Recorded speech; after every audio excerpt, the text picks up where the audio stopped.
우리 오늘 함께 보실 말씀은 11장 18절부터 23절 말씀입니다. 또 백성에게 이르기를 너희의 몸을 거룩히 하여 내일 고기 먹기를 기다리라. 너희가 울며 이르기를 누가 우리에게 고기를 주어 먹게 하랴.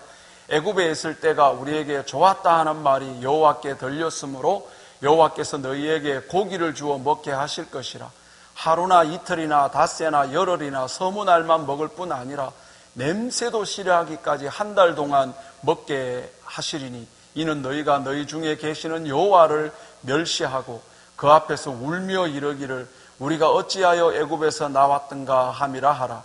모세가 이르되 나와 함께 있는 이 백성의 보행자가 60만 명이온데 주의 말씀이 한 달 동안 고기를 주어 먹게 하겠다 하시오니 그들을 위하여 양떼와 소떼를 잡은들 조카오며 바다의 모든 고기를 모은들 조카리오이까. 여호와께서 모세에게 이르시되 여호와의 손이 짧으냐? 네가 이제 내 말이 네게 응하는 여부를 보리라. 아멘. 자, 우리 오늘은 광야를 지날 때라는 제목으로 우리 하나님 말씀 전하겠습니다. 우리 꽃길 지날 때가 아니고 광야를 지날 때입니다. 우리 모두는 올 한 해 살아가면서 정말 꽃길만 걷고 싶을 겁니다. 근데 저와 여러분이 살면서 경험하는 거지만 우리가 꽃길 걷는 것보다 광야길을 걷는 것 같은 걸음이 훨씬 더 많습니다. 올 한 해 경제 전문가라든가 각기 모든 분야의 전문가들이 밝은 면보다 어두운 면을 더 많이 이야기하고 있습니다.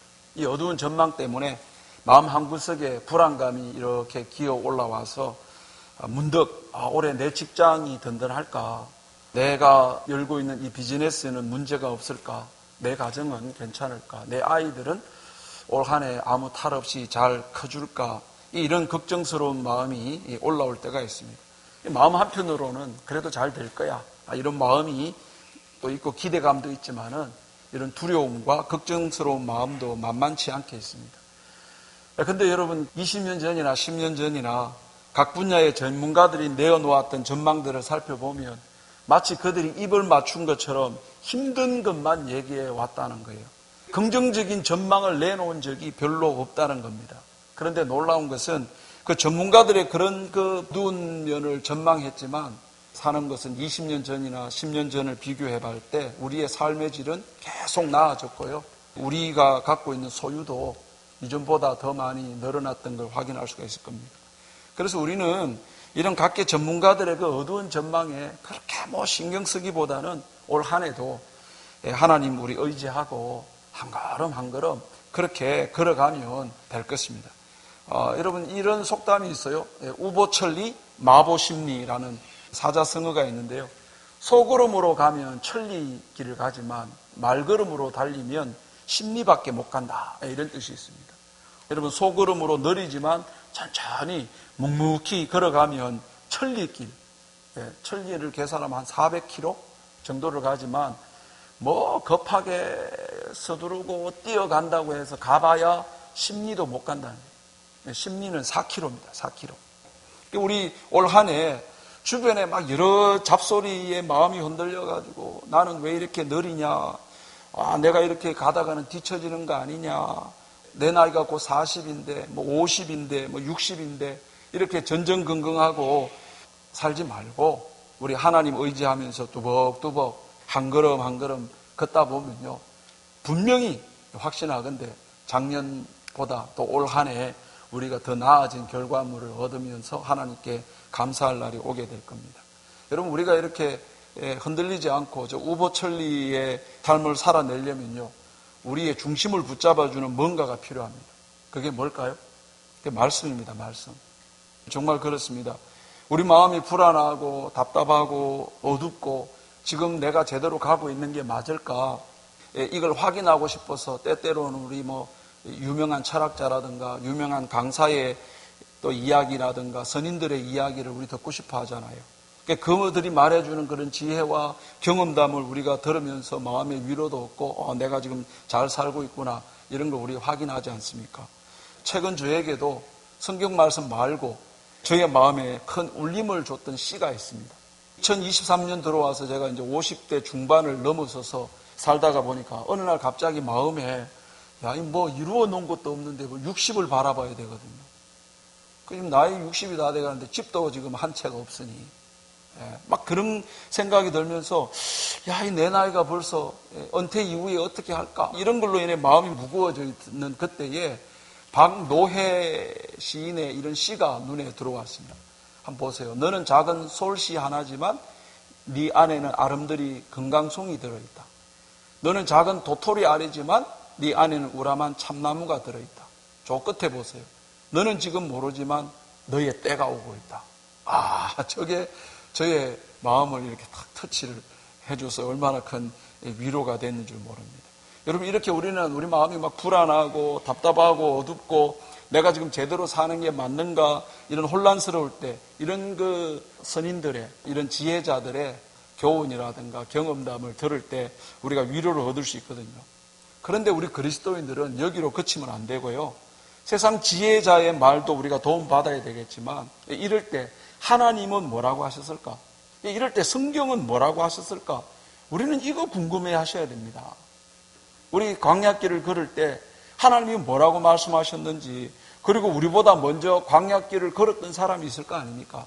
그 사람들이 어떻게 통과했는지 성경은 그 경험담을 얘기하고 있거든요. 그러니까 우리가 그걸 찾아서 읽고 그걸 들어야 됩니다. 방금 우리가 읽었던 이 민수기 책이 바로 그런 책입니다. 이 민수기는요, 무려 40년 동안 광야를 통과했던, 광야길을 걸어본 사람들의 이야기입니다. 이 민수기에는요, 광야 생활했던 이스라엘 백성들의 그 성공과 실패담이 고스란히 기록이 되어 있습니다. 민수기를 통해서 우리보다 먼저 광야길을 걸었던 사람들의 그 경험담과 지혜에 귀를 기울이는 게 필요합니다. 이 민수기 책 내용은요, 1장부터 11장까지 이제 광야를 통과해야 되기 때문에 광야 통과하기 전에 뭘 준비해야 되는가, 그 내용이 들어있습니다. 하나님은 지속적으로 내가 너희와 함께 하고 있다. 내가 너희와 같이 갈 거다. 이걸 계속 반복해서 말씀하십니다.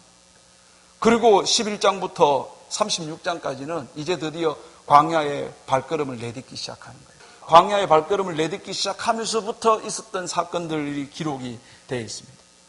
여러분, 우리가 동의하고 인정하는 바이지만은 올해 우리는요, 꽃길보다 광야길을 통과해야 될 때가 많을 겁니다. 이 광야길을 통과할 때마다 우리는 이 광야를 통과하기 위해서 하나님이 뭐라고 말씀하시는지, 그리고 이 광야를 통과해 본 사람들의 그 경험담을 들을 수 있어야 됩니다. 그래야 우리가 우보천리할 수 있습니다. 좌로나 우로나 치우치지 않고 누가 옆에서 뭐라고 하는 얘기에도 우리 마음 중심을 다 해가지고 광야길을 걸어갈 수 있습니다. 오늘 우리 세 가지 정도의 교훈을 좀 살펴보려는데요. 첫 번째, 하나님이 명령하고 있는 게 너희는 거룩하고 성결하라고 합니다. 우리 18절 말씀 보세요. 또 백성에게 이르기를 너희 몸을 거룩히 해라. 우리 광야 걸음 걸을 때요, 우리 앞에 닥쳐진 이 위기를 어떤 방법이든 다 동원해가지고 이 문제를 해결하고 싶어 합니다. 이 꼼수를 동원하고 야비하고 비열한 방법이라도 동원해가지고 이 문제를 해결하고 싶은 유혹이 있다니까요. 그런데 여러분, 이 위기 때 이런 방법을 쓰면 오히려 문제가 심각해질 뿐만 아니라 하나님으로부터 오는 도움을 멀어지게 합니다. 우리 야고보서 4장 보세요. 하나님을 가까이 해라. 그리하면 너희를 가까이 한다는 거죠. 죄인들아, 손을 깨끗이 해라. 두 마음을 품은 자들아, 마음을 성결케 해라는 거죠. 저거 왜 자꾸 반복해서 말할까요? 여러분, 우리가 성결하지 못하면 하나님이 우리 가까이서 일을 하실 수가 없습니다. 하나님은 우리 가까이 계시면서 우리에게 도움을 주고 싶으신데, 그런데 이 하나님으로부터 오는 도움을 막는 것이 있는데 그게 우리가 손을 더럽히는 것이고 두 마음을 품고 마음을 성결하지 못하게 하는 이런 문제가 있단 말이죠. 그래서 우리는요, 이 광야길이다, 지금 광야길이다 싶을 때 꼼수를 생각하고 야비한 방법을 동원하고 온갖 인간적인 방법을 생각해내지 말고 우리는 오히려 더 하나님을 의식하고 하나님 더 가까이 있어 우리 두 마음을 품고 마음 흔들리는 그것을 한 마음을 품고 우리 마음을 성결케 하셔야 됩니다. 하나님은 이스라엘이 이 광야길을 걷기 전에 하나님이 이스라엘 가운데 있다라는 것을 알려주고 싶었습니다. 민수기 5장에 그들이 진영을 더럽게 하지 말라. 내가 진영 가운데 거하니라. 하나님은 이스라엘 진영 중에 있음을 말씀하시고 진영을 더럽히지 말라고 말씀하십니다. 하나님은 하나님의 백성들에게 성결을 요구하시는데요. 저 민수기뿐만 아니고 여호수아서에 가면 이스라엘 백성들이 넘쳐나는 요단강을 건너야 될 때 하나님은 이 백성에게 또 이렇게 말씀합니다. 여호수아 3장 보세요. 여호수아가 또 백성에게 이르되 너희는 자신을 성결케 해라. 하나님께서 내일 너희 가운데 기이한 일들을 행하신다는 거죠. 여러분, 하나님께서 이스라엘 백성들에게 너희는 스스로 성결케 하라고 명령합니다. 왜 그럴까요? 하나님이 이스라엘 백성들이 사는 현장에 나타나셔가지고 기이한 일들을 행하시기 때문입니다. 하나님의 임재가 있는 그곳은요 곧 기적의 자리라고 보시면 됩니다. 우리가 살아가는 삶 속에 하나님을 의식을 못해. 하나님을 의식을 하고 하나님이 이 자리에 함께 하고 있다는 이 자체가 기적의 현장입니다. 기이한 일들을 행하시는 현장입니다. 여러분, 하나님이 함께 하고 있는 그 자리는 언제라도, 지금 바로 이 순간이라도 하나님 기이한 일을 행하실 수 있는 자리입니다. 그래서 우리가 성결을 하셔야 돼요. 우리 민수기의 말씀에 보면 이스라엘 백성들의 광야 통과 비결은요, 하나님의 임재를 의식하고 성결과 거룩함을 유지하는 것이었습니다. 이것은 우리 그리스도인들에게도 적용됩니다. 그리스도인들이 어떻게 광야 같은 이 세상을 걸어갈 수 있을까요? 어떻게 통과할 수 있을까요? 광야길을 걷기 위해 가지고 이런저런 철학자들 또 선인들의 경험담을 듣고 통과하는 것이 아니라 하나님이 나와 지금 동행하고 있다. 이걸 인식하는 게 먼저 필요하고, 그 하나님과 동행을 체험하기 위해서 우리는 거룩과 성결로 준비가 돼야 되는 것입니다. 우리 새해를 시작하면서 우리가 준비해야 될 것도 많고, 올해 여러 가지 계획들이 있고 이루고 싶은 꿈도 있고 하고 싶은 것이 많을 텐데, 이걸 준비해 가는 과정 속에서 마음이 막 복잡하고 어떻게 이 문제를 풀어가야 될까 고민하지 않습니까? 그런데 여러분, 중요한 것은 항상 우리 마음에 새겨야 될 것은 그 어떤 것보다 하나님이 나와 지금 동행하고 있다는 것. 그리고 하나님의 도우심을 구하면서 우리가 정결해야 된다. 여러분, 우리 성결하셔야 돼요. 여러분, 하나님이 함께 하고 있는 그 자리는 언제라도 하나님이 기이한 일을 이루실 수 있는 현장입니다. 우리가 있는 그곳에서 하나님을 의식하게 되면 하나님의 그 임재하심, God presence, 그리고 하나님의 보호하심, protection, 그리고 하나님의 인도하심, guidance, 이걸 우리가 믿을 수가 있게 되는 거죠. 그런데 여러분, 내가 거룩하지 않고요, 내가 성결하지 않으면 하나님의 인도하심을 믿을 수가 없습니다. 하나님의 보호하심을 믿을 수가 없다니까요. 자신이 없어요. 여러분, 그렇잖아요. 죄가 있는 곳에 하나님께서 능력을 보이신다면 우리가 그걸 하나님이 기적을 일으켰다고 우리가 믿을 수 있겠습니까? 하나님이 나와 동행하신다는 걸 의식하시고 하나님께 도우심을 구하면서 우리가 이 광야를 통과해야 되는, 두 번째로 우리 광야길을 통과할 때 힘겨운 날이 분명히 있을 겁니다. 그날에 여러분 불평하기보다 기도하셔야 돼요. 네. 여러분, 이스라엘 백성들은 광야길을 출발하기 전에 하나님이 1장부터 10장까지 그렇게 훈련시켰습니다. 내가 너희와 함께하고 있다. 내가 너희 진중에 함께하고 있다. 그리고 너희는 마음을 성결케 해야 된다. 정결케 해야 된다. 그렇게 훈련시키고 드디어 광야길을 출발했습니다. 자, 그러면 성공적인 걸음을 걸어야 될 것 같지 않습니까? 근데 광야길을 딱 3일을 딱 걷고 보니까 광야를 통과한다는 것이 생각보다 너무 어려운 거예요. 그래서 그 어려움이 오자 하나님께 아주 악한 말로 원망하기 시작합니다. 11장 1절 보시면 여호와께서 들으시기에 백성이 악한 말로 원망하매. 자, 이스라엘 백성들이 이 광야길을 겪으면서 하나님께 아주 악한 말로 원망하기 시작하는데, 하나님을 원망했던 이유가 두 가지가 있습니다. 첫 번째는 끝없는 광야길 때문입니다. 광야를 출발했는데 하나님이 구름 기둥으로 그들을 인도해 갔거든요.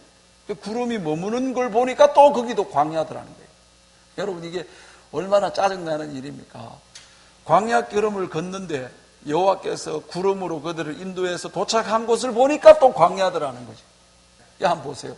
민수기 10장 12절에 이스라엘 자손이 시내 광야에서 출발해서 여기 광야에서 출발했죠.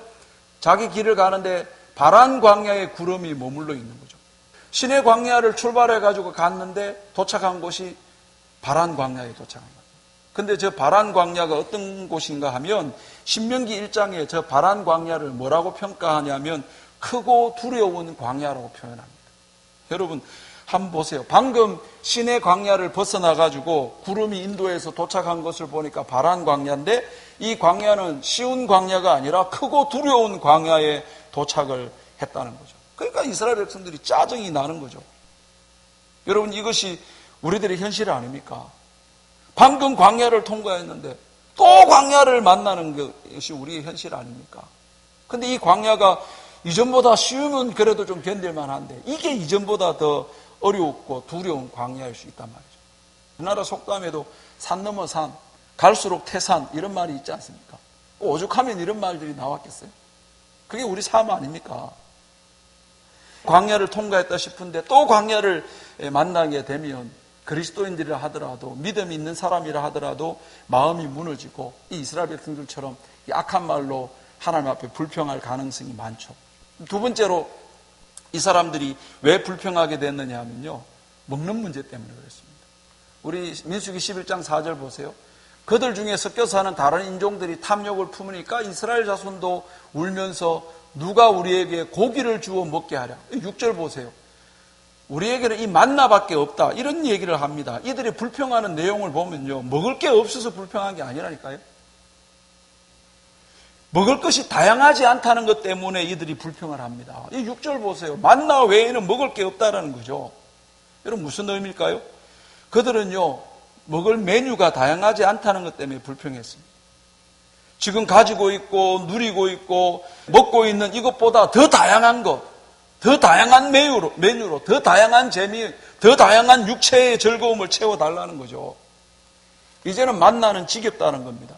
이스라엘 백성들이 마음이 상한 것은 가진 게 없어서 마음 상한 게 아니라 하나님이 주신 것들이 하찮아 보이는 거예요. 이제는 익숙해져 버린 거야. 여러분, 사람이 탐욕을 품기 시작하니까 만나만 가지고는 못 살겠다, 이렇게 된 거죠. 여러분, 이 탐욕은요, 현재 가지고 있는 것을 감사하기보다도 더 많은 육체의 즐거움을 달라고 아우성치게 만듭니다. 지금보다 더 즐겁게, 더 재밌게, 더 편안하게. 예. 사람이 어떻게 밥만 먹고 사냐는 거지. 제가 설교 준비하다가 한국에서 목회하시는 어떤 목사님이 간증하는 걸 들었는데 좀 공감이 돼서 여러분에게 소개하는데, 여러분 알다시피 한국에는 주차난이 심각하잖아요. 아파트에 주차장이 있지만은 늘 주차할 곳이 모자라죠. 저녁에 조금이라도 늦게 가면 차 댈 데가 없단 말이에요. 이 목사님이 교회 일을 하다가 너무 늦게 퇴근해서 이제 집에 가면서 집에 가는 도중 내내 하나님께 기도했어요. 하나님, 주차할 자리 한 자리만 주세요. 아니, 놀다가 늦은 것도 아니고 주님의 일을 하다가 이렇게 늦게 집에 가는데 하나님 한 자리만 주세요. 그렇게 기도하고 지하 주차장으로 들어가는데, 기도했으니까 하나님이 없던 자리도 만들어서 주실 거야 라는 믿음으로 들어갔는데 자리가 하나도 없어. 그래서 혹시나 이 밤에라도 볼일 보러 갈 사람이 있을 수 있다 싶어갖고 주차장을 몇 바퀴를 돌았는데 헛수고했어요. 그래서 하는 수 없이 아파트 밖에 먼 곳에 공용 주차장에 차를 대고 걸어오면서 투덜거리면서 하나님과 대화를, 하나님 참 너무하시네요. 제가 뭐 놀다가 들어가는 것도 아니고 늦게까지 이렇게 교회 일하다가 왔는데 어떻게 그래 주차할 자리를 하나 안 주십니까? 예. 아니 뭐 10개 달라는 것도 아니고 하나만 달라는 것도 그것도 안 주십니까? 이러면서 투덜거리고 걸어오는데 문득 하나님이 이렇게 말씀하시는 것 같더래요. 너 매일마다 주차할 자리 때문에 나한테 불평을 하는구나. 네가 주차할 자리 때문에 불평하는 이유가 내가 너에게 차를 준 것 때문에 그런 거지. 그러면 내가 너 차를 가져가면 주차할 자리 때문에 걱정할 이유도 없고 불평할 일이 없겠네. 한국에는 대중교통이 얼마나 좋은데 앞으로 대중교통 이용하면 어떻겠냐. 생각해 보니까 정말 그런 거예요. 뭐 자가용 없이 대중교통 이용하면 뭐 주차 문제 때문에 실랑이 할 것도 없고 서운할 일도 없고 불평할 일도 없을 것 같아요. 사실 차가 있기 때문에 뭐 이런 불평이 생기는 거 아닙니까? 그죠? 그래서 하나님이 내가 그 차를 가져가랴? 하시는 말씀이 옳다는 생각이 드는 거예요. 그래서 이 목사님이 얼른 하나님 없던 일로 하시죠? 그랬다고 합니다. 그 뒤로는 이 주차 자리 없는 것 때문에 마음이 서운해하거나 시험 들 일이 없었다고 합니다. 여러분 이거 곰곰이 한번 생각해 보세요. 여러분 우리들이 불평하는 것 대부분이 하나님이 주신 것 때문에 불평하는 거 아닌가요? 여러분 우리 삶의 불평스러운 것들을 가만히 살펴보세요. 다 내 손에 들고 있는 것 때문에, 내가 누리고 있는 것 때문에 하는 불평 아닙니까? 우리의 불평은요, 다 복에 겨워하는 불평 같아요. 혹시 미국에 들어와 사는 게 불편하고 힘들어서 불평하는 분들이 있습니까? 왜 미국에 들어와가지고 불평합니까? 그 한국에 살지. 이건 제 얘기입니다. 제가 미국 유학 들어와가지고 얼마나 힘든지, 거의 6개월을 하루도 빼놓지 않고 기도하면서 하나님 앞에 불평했던 것 같아요. 그럼 뭐하러 들어와서 그 불평하냐고. 여러분, 불편한 부분을 원망하고 짜증내지 말고 주신 것에 감사하고 힘든 부분이 있으면 기도하십시오. 기도하면서 이 불편함에 대해서 하나님이 내게 이 일을 통해 뭘 이루시기를 원하는가를 물어보십시오.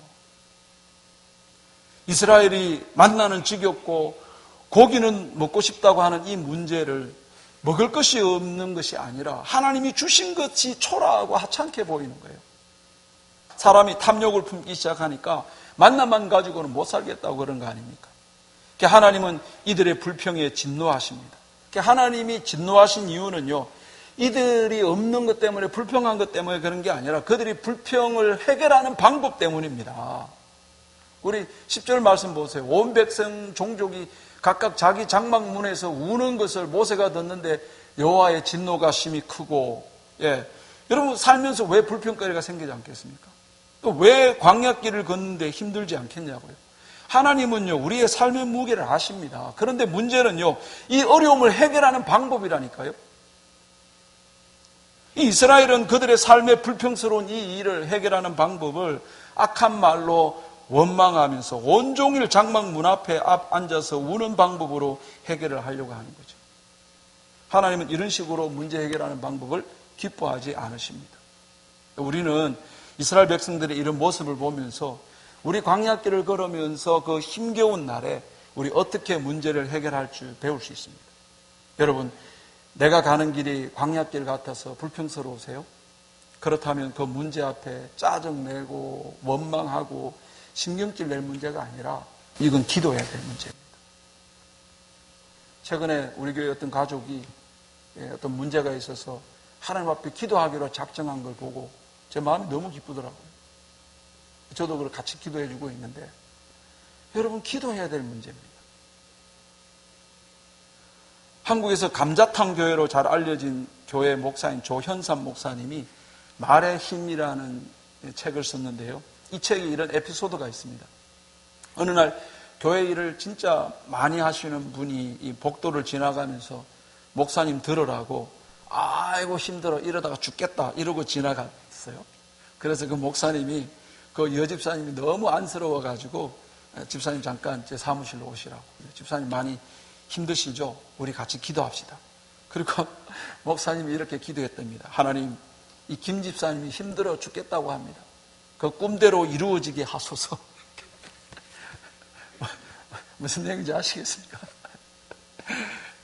여러분, 우리 인생 사는 게 쉽지 않죠.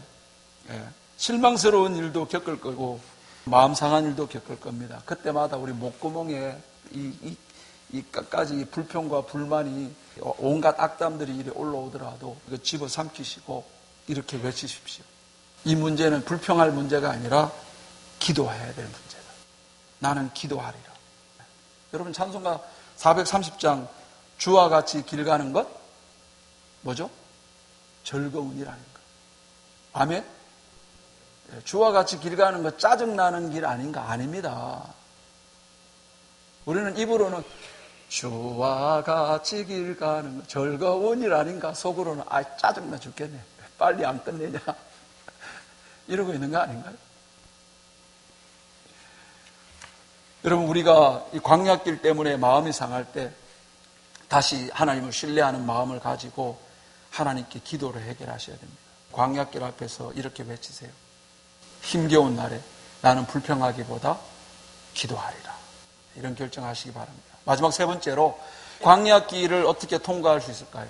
이게 정말 중요한데 하나님의 크고 전능하신 손을 기억하셔야 됩니다. 하나님이 크고 전능하신 손을 기억하셔야 돼요. 이스라엘 백성들의 불평을 듣고 하나님이 모세를 불러 이렇게 말씀하죠. 여호와께서 너희에게 고기를 주어 먹게 하는데 그런데 이게 얼마나 먹게 하느냐 하면 하루 이틀 닷새 열흘 서문날 뿐만 아니라 냄새도 맡기 싫어할 동안 한 달 동안 먹게 하겠다 이렇게 말씀합니다. 내가 고기 먹게 해주겠다. 그런데 이 고기를 얼마나 많이 먹게 하느냐 하면 냄새도 맡기 싫을 정도로 한 달 내내 먹게 해주겠다고 합니다. 이 말을 들었던 모세가 저거를 이스라엘 백성들에게 전달해야 되는데 자신이 없는 거예요. 그렇지 않습니까? 저걸 믿음으로 선포하고 하나님이 한 달 동안 고기 먹게 해줄 거야. 어디서? 지금 어디라고요? 광야인데 광야에서 무슨 고기를 구합니까? 그래서 모세가 이렇게 말하는 거예요. 모세가 이르되 나와 함께 있는 이 백성이 보행자가 60만 명. 우리가 생각하는 것처럼 22절 양떼와 소떼를 어디서 잡아서 족한들 또 바다와 모든 고기를 모은들 이 60만 명에게 이게 어떻게 가능하겠냐고 이 광야에서 저게 당연한 생각 아니겠습니까? 여러분 우리도 그렇지 않습니까? 하나님 우리 안에 확신 주시고 기도 응답을 주실 때 확신 주실 때 한편으로는 의심이 올라오지 않나요? 그 모세가 하나님 이 60만 명입니다. 저희 60만 명은요 한 가구 수로 60만 가구라는 거예요. 그럼 60만 가구에서 한 가정당 4명만 식구 한다고 하더라도 240만 명. 이 많은 사람을 하루에 배부르게 고기를 먹인다 하더라도 양떼와 소떼를 얼마나 잡아야 이게 가능하겠냐고요. 그런데 하나님은 한 달 내내 신물 나도록 고기를 먹게 하셨다고 합니다. 모세는 이 일이 불가능하다고 생각이 돼가지고 저렇게 하나님께 말씀하죠. 바로 그때 하나님이 이렇게 말씀하십니다. 23절 보세요. 여호와께서 모세에게 이르시되 여호와의 손이 짧으냐. 여러분이 놀랍지 않습니까? 하나님께서 모세에게 묻습니다. 여호와의 손이 짧아지기라도 했느냐는 거죠. 여러분 옆에 사람한테 이렇게 물어보세요. 아니 언제 하나님의 손이 짧아졌어요? 자 이렇게 물어보세요. 자 하나님의 손이 언제 짧아졌어요? 네. 올해 여러분 가정의 표 하나님의 손이 짧아졌나요? 네. 누가 불평하거든 하나님의 손이 짧아졌나요? 네. 이게 올해 여러분 가정의 표가 좀 냉장고에 크게 좀 써놓으시기 바랍니다. 네. 여러분 도저히 불가능하다고 생각하고 있는 모세에게 하나님이 이렇게 말합니다. 여호와의 손이 짧아졌냐. 참 놀라운 말씀이지 않습니까? 하나님은 모세에게 네 손이 짧다고 내 손도 짧다고 생각하냐? 내가 너냐? 네가 할 수 없으니까 나도 할 수 없다고 생각하냐? 네가 방법이 없다고 나도 방법이 없을 거라고 생각하냐? 모세 네 손이 불가능하다고 해서 창조주 전능한 여호와의 손이 짧아지기라도 했느냐? 그리고 하나님께서 모세에게 이렇게 말씀하십니다. 우리 23절 보세요. 이제 내 말이 너에게 응하는 여부를 보리라. 그래서 하나님이 어떻게 일하시냐. 31절 보니까 바람이 여호와에게서 나와서 바다에서부터 메추라기를 몰아서 진영 이 끝 저쪽 곧 진영 사방으로 각기 하루길 되는 지면 위에 2규빗쯤 내리니라. 저기 하루길. 여러분 뭐 성인 남성이 하루길을 걸으면 30km 정도 걷습니다. 30km. 그리고 2규빗. 여기서 여기까지가 한 규빗이에요. 여기 2개니까 한 90cm 정도 되는데 그러면 30km 되는 넓이에 90cm 되는 메추라기가 쌓였다라는 거예요. 놀랍지 않습니까? 도대체 여러분 뭘로 놀라실 겁니까? 이걸로도 안 놀라면 여러분의 스케일이 굉장히 크신데 이 30km면요 사방이 30km면 서울시 면적입니다. 한번 상상해 보세요. 서울시 면적에 90cm의 메추라기가 쌓여질 정도로 하나님이 일을 하셨다. 그리고 이스라엘 백성들이 얼마나 거두느냐 보세요. 32절에 백성이 일어나 그날 종일 종야, 낮에도 밤에도 이튿날까지도 이 메추라기를 모으는데 이 욕심이 얼마나 많습니까? 이 인간들이. 거두어들이는데 적게 모은 자도 10호멜이랍니다. 한 호멜이 220리터. 드럼통 아시죠? 큰 드럼통. 그게 180리터가 들어갑니다. 그러면 한 호멜이 220리터면 드럼통보다 좀 크잖아요? 근데 그게 몇 개요? 10호멜. 그러니까 드럼통으로 한 12개, 13개 정도를 한 가정이 그걸 거두어 들었다는 거예요. 이 욕심이 이렇게 많습니다, 사람이. 그러니까 여러분, 하나님은 고기를 먹고 싶다고 하는 이스라엘 백성들에게 이렇게 고기를 주시는데 뭐 저녁 반찬거리 정도 주는 게 아니라 하루 종일 밤새도록 모을 수 있을 정도의 양을 주십니다. 왜 이렇게 필요 이상으로 많이 줬을까요? 뭘 강조하는 걸까요? 말씀하시는 게 뭘까요? 그건요, 하나님이 줄 능력이 없어서 지금까지 안 주고 있었던 게 아니라는 거예요. 여러분, 우리 자꾸 오해하는 것 같아요. 하나님이 지금 안 주고 있는 것은 하나님이 실력이 없어서, 능력이 없어서 안 주고 있는 거라고 생각하는데 아닙니다, 여러분. 하나님이 저렇게 고기를 많이 주시는 것은 하나님이 주실 능력이 없어서 안 주신 게 아니라 기다리고 계시는 거예요. 보류하고 계시는 겁니다. 안 주고 있을 뿐인 거죠. 참 놀라운 것은 하나님은 이스라엘 백성들이 이렇게 불평하고 원망을 해도 줘도 엄청 많이 주십니다. 원망하면 이놈들 두고 보자 이러고 안 주시면 될 텐데 그러지 않고 엄청 주십니다. 근데 여러분, 우리 이걸 조심하셔야 돼요. 여러분, 하나님으로부터 우리가 뭔가 얻어내는 방법이 하나님의 때를 기다려서 얻을 때도 있고요. 이렇게 이스라엘 백성들처럼 짜내고 원망하고 불평하고 징징거리면서 얻을 수 있습니다. 근데 그렇게 징징거리고 불평하고 원망하면서 얻어낸 그것들이 정말 우리에게 도움이 될까요? 우리 시편 106편 보세요. 저게 오늘 그 민수기 오늘 내용을 시로 적었는데요. 광야에서 욕심을 크게 바라며 사막에서 하나님을 시험했도다. 여호와께서 저희의 요구하는 것을 주셨을지라도 그의 영혼은 파리하게 됐다. 여러분, 저 말씀을 정말 잘 묵상해 보셔야 됩니다. 우리가 울며 떼를 쓰니까 하나님께서 응답을 주시는데, 그래서 이 백성들이 저 고기를 먹고 그들의 배는 부르고 육체는 만족감을 얻을지 몰라도 영혼이 문제가 생겨요. 영혼이. 여러분, 기억하십시오. 원망해도 하나님은 떡을 주십니다. 하나님 고기를 주십니다. 그러나 그렇게 떡이 생겼다고, 고기가 생겼다고 좋아할 일이 아닙니다. 그건요, 우리의 영혼을 기름지게 하는 게 아니라 오히려 우리의 영혼을 더 파리하게 만드는, 우리의 영혼에 유익이 없다는 겁니다. 광야를 어떻게 통과하면 좋을까요? 우리 아버지 하나님의 손이 결코 짧지 않다. 하나님이 지금 주시지 않는 것은 주실 능력이 없어서가 아니라 기다리고 계시는 겁니다. 여러분, 여호와 하나님의 손은 짧지 않습니다. 광야길을 걸어갈 때 이 하나님의 전능하신 손을 우리 늘 기억하십시다. 사랑하는 성도 여러분, 올 한 해 우리가 꽃길보다 광야길을 걸을 때가 많을 겁니다. 이 광야길을 걸을 때 우리 마음에 이 광야길을 빨리 끝내려고 온갖 꼼수와 야비한 방법을 동원하려고 하지 마십시오. 여러분, 하나님의 임재를 의식하시고 성결과 거룩함을 유지하십시오. 그렇게 하는 것이 하나님의 능력이 우리의 삶 가운데 역사하게 하는 방법입니다. 두 번째로, 우리가 광야길을 통과하면서 힘겨울 때 악한 말로 불평하기보다 나는 기도하리라. 나는 기도하기를 선택하리라. 그리고 여호와 하나님의 능력의 손을 기다리십시오. 이것이 우리가 광야를 통과할 수 있는 길입니다.